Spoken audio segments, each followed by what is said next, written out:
তুমি কি জানো লাইলাতুল কদরের ফজিলতগুলো কি কি? জি জানি।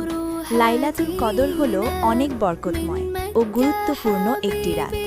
এই পবিত্র রাতে যে ব্যক্তি আন্তরিকভাবে দোয়া করে আল্লাহ তাআলা তার দোয়া কবুল করেন।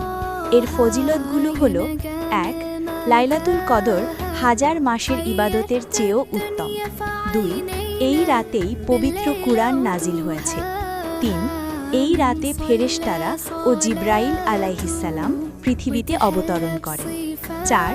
মাগরিব থেকে ফজর পর্যন্ত এই রাত শান্তি, রহমত ও বরকতে পরিপূর্ণ থাকে। ৫. এই রাতে ইবাদত করলে আল্লাহ পূর্বের গুনাহ ক্ষমা করে দেন।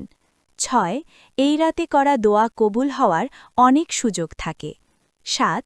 এই রাতে ইবাদতের সওয়াব অসংখ্য গুণ বৃদ্ধি পায়। এরকম আরও ভিডিও দেখতে চাইলে এবং ইসলামিক আরও কিছু শিখতে চাইলে প্লিজ সাবস্ক্রাইব করুন।